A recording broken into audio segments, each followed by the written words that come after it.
sitting in the shoes of a religious individual, choosing what religion you want to offer. Hence, let's build what the motions eventually talk about. It looks like two things. First, sin by individual choices means you are responsible and in control of action that you take, and probably the consequences of those as well. This means, in contrary, world temptation means external factors, such as the society, environment, narrative, so on and so forth. What we need to know first is that this also entails toward the positive action that you do as an individual. I.e., if you are easily tempted and create sin because of external factor of world temptation, meaning that your positive action is also because of the world, because of Malaikat Gabriel, for example, comes toward you and whisper toward your ear that this is the way that you do a good action to begin with. This is outside of your individual control. This is predetermined by God. That's how the debate should go. Hence, the debate is quite clear. In government benches, we defend individual control over every single choices, especially that is connected to a religion. And we will explain why that it is crucial for you to have control inside of your religious journey, and that is the way for you to eventually have the part to be the story of God instead of just being the story from God instead of you contributing to that. Yes. If you want to portray this debate as predeterminism and individual choice, then on your end, all good things is not given by God, right? Okay. Yes, I'm happy to do that. Yeah. So let's talk about this first thing. Taking religion, where sin is a result of worldly temptation, is taking away of yourself from story catalyst in God's story. As an individual, you want to be part of God's story that contributing to the plan that they made, spreading their story, for instance, and so on and so forth.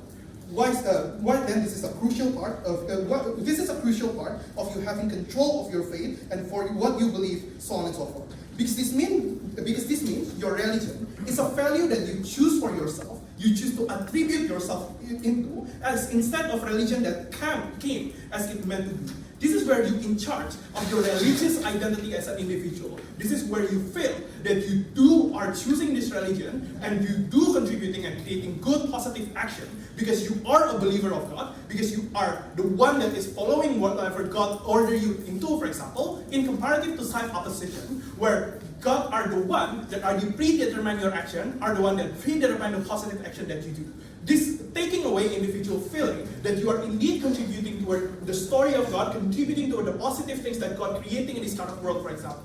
In every single part of our life, we see a beautiful thing around us. We see a beautiful tree, we see a beautiful nature, and most of the time we will sit in front of our houses thinking, what have I done to receive every single thing that exists in this kind of world?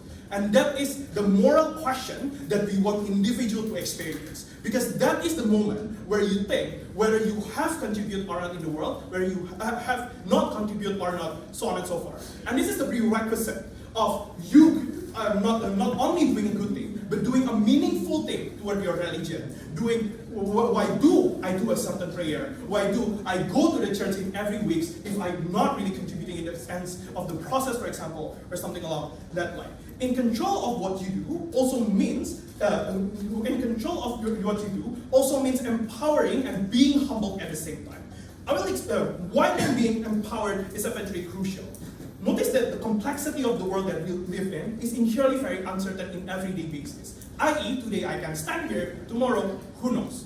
But the conclusion is very simple. Because the unpredictability of the future that we live in, we want prayer from individual to talk to God and say that I want to be feel empowered because of the problem that I might face in the future, rather than I want to be avoided with world temptation that I might experience in the future. This is where you put yourself as an individual in a loop of uncertainty that God might grant your wish, or you might or might not. But what positive outcome that we have is that religion empower yourself, creating the character that you become a stronger individual to eventually face the everyday basis activity, whether it's positive or negative.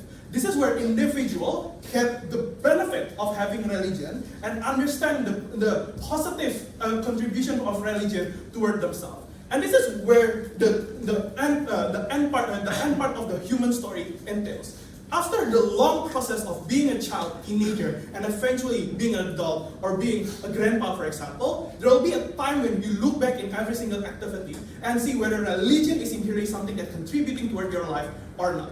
And this is where choices this is where prayer and every single small action, small things like being explained that you need to be strong against, strong because you are, and creating a good choice, so on and so forth, be meaningful to you. Because you know that you're creating a correct decision to believe in a religion rather than the uncertainty that being proposed by side opposition, where you question if the world is indeed full of world temptation, and my prayer only goes into avoiding those kind of things. Why do I choose religion to begin with? Those questions entails to a huge individual in the world that leads into secularism, for example, and those things, to leading into regret of choosing or even entering religion to begin with. The conclusion of this principle are very simple.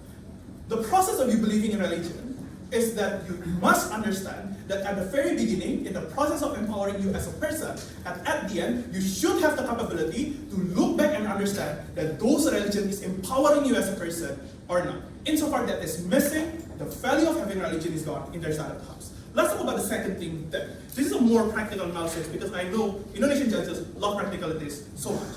How the narrative in their side of the house will rise us into a radical religious community.